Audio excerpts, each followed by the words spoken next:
ابھی ہم اٹک جیل کی طرف جا رہے ہیں۔ کل سے پوری کوشش ہے کہ خان صاحب سے ہماری ملاقات کروائی جائے۔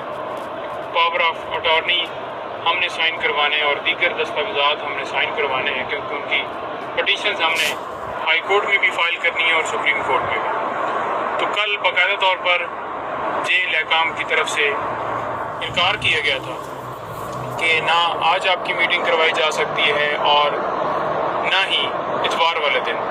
تو ہماری گزارش تھی کہ ہمیں ملنے دیا جائے۔ آج باقاعدہ طور پر ابھی ہم جائیں گے، ان سے ریکویسٹ کریں گے اور اپلیکیشن بھی دیں گے ایڈیشنل ہوم سیکرٹری صاحب کو اور جو سپرنٹینڈنٹ جیل ہیں ان کو کہ ہمیں ملنے دیا جائے، اور ساتھ میں یہ بھی استدعا کریں گے کہ وہاں پر جو سہولیات سابقہ وزیر اعظم کو قانون کے مطابق میسر ہوتی ہیں وہ بھی انہیں دی جائیں، جو کہ ابھی تک ہمیں نہیں پتہ کہ وہ کس پوزیشن میں ہیں، کس حال میں ہیں، اور ابھی تک ہمیں کوئی اجازت نہیں دی گئی۔ بہت شکریہ۔